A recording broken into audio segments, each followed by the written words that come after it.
On the bench here today to talk about this fantastic Jeep JK. Of course, we offer the skeleton chassis, which is a direct fit for this JK two-door hardbody. You guys all know that. Now, what I want to talk about today is some of the features of this body that are kind of a little different. The way that they've done the mold and stuff on them is just unique in a couple of ways. So I want to just highlight today one of the things that they've done on this body, which is this extended slider setup in the bottom. So right here, you see there's this drop down below the doors. It's lower than the two fenders, and there's this actual drop down spot here, and I've marked it here with a piece of thin tape because I'm actually going to chop it off. So what we're going to do today is cut off this rocker panel extension on the body, so that it's pretty much level with the fenders like this side. And when that's cut off, then we're going to have room right here for a brand new 3D printed slider setup that goes on the Jeep. So pretty cool, pretty simple to be honest. And the slider is just a simple flat top unit, and it's got a hole in it right here. And this hole actually matches up underneath the body with these two here that are in the seat bottom. So there's a nice little body mount hole right there, and there's another one right there. And both of these fit an M3 screw just perfectly. So when the slider gets on, let me get this aligned right here. When the slider gets on, then you can actually just bolt it through. And you don't really need anything else to hold the body on when you're using a skeleton, because the way that these go together, the chassis fits so tight in the body that after you put in the two screws and the sliders, you don't have to do anything else. So the sliders look like this. Now when they're on the truck, you can see they have a taper here that comes towards the front, and that's because the body is, I'll just align it here. The body is also tapered. It actually kind of rolls down towards the front. It's not straight. The doors aren't totally straight. They have a little bit of a curve in the front. So the sliders follow that. And what we've done here is we've kind of just printed them around the hardware that's on the truck. So, you know, when these are assembled here, you've got hardware here that attaches the skid plate and the upper links and stuff. And so sometimes there's actually screws already there. So the slider set that we designed has screw hole dents in it, if you will, so they go right over the screws, and then you can actually just press them on. So because these are ABS printed at home, you can literally just press them over the screw heads. We're using regular socket head screws in here, and so they fit really well. They literally just got to clip on.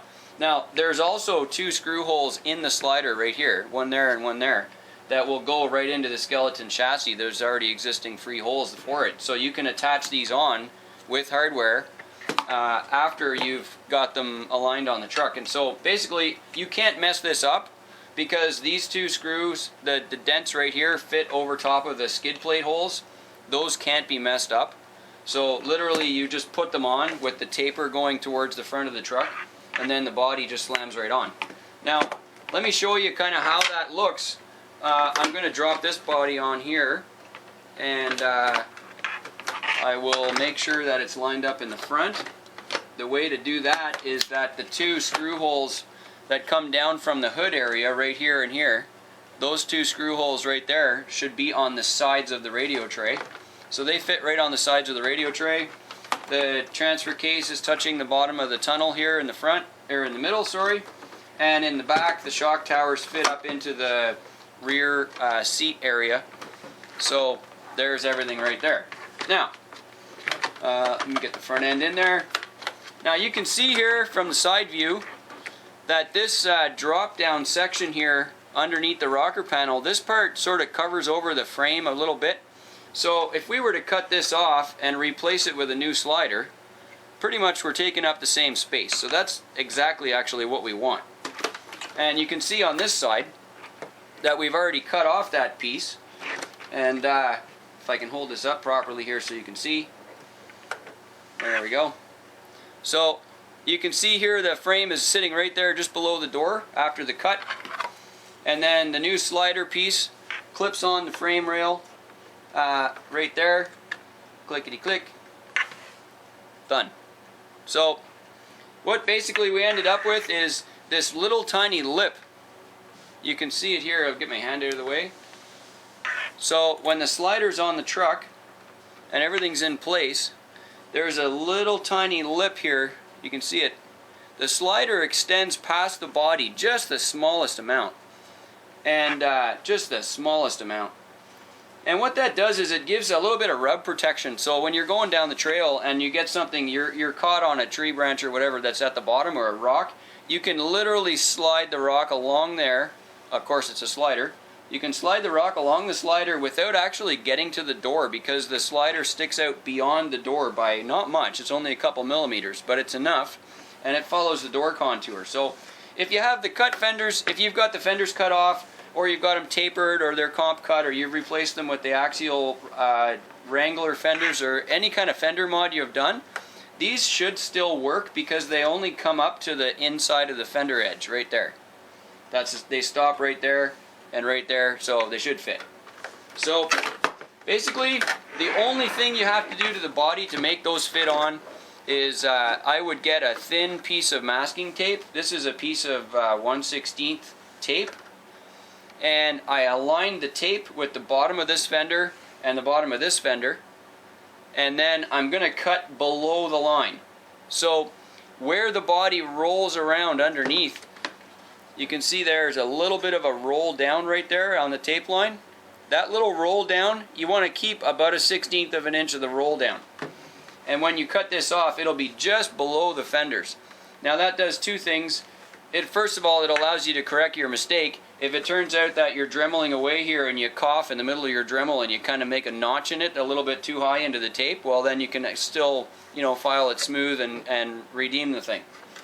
And then when it's all assembled, the Jeep body will fit right on the skeleton chassis, and if you want to, you can just use the two slider holes in the bottom here for the screws and keep your battery area free in the back, and however you want to set it up. But feel free to use these two holes with an M3 by about 20 millimeter long, or 16 millimeter long would be enough, and that will capture in here into the hole in the slider. It's nice and smooth. There's an indent in it for the screw head so it doesn't get hung up on anything underneath, and you should have a winner. So that's what we're doing now with the with this Jeep body. We're going to add the the new sliders onto the skeleton chassis here, and with these on there, you can see here there's a lot of protection underneath, and pretty easy body mounting, and we're pretty happy to bring you this new product. Of course, there's a link in the Shapeways store if you want to order these from Shapeways. They'd be pretty heavy in nylon, but there's also a download button that you can use just underneath the video link in the Shapeways store. And so feel free to download those, print them at home, and stick them on your skeleton JK, and we'll see you out on the trail.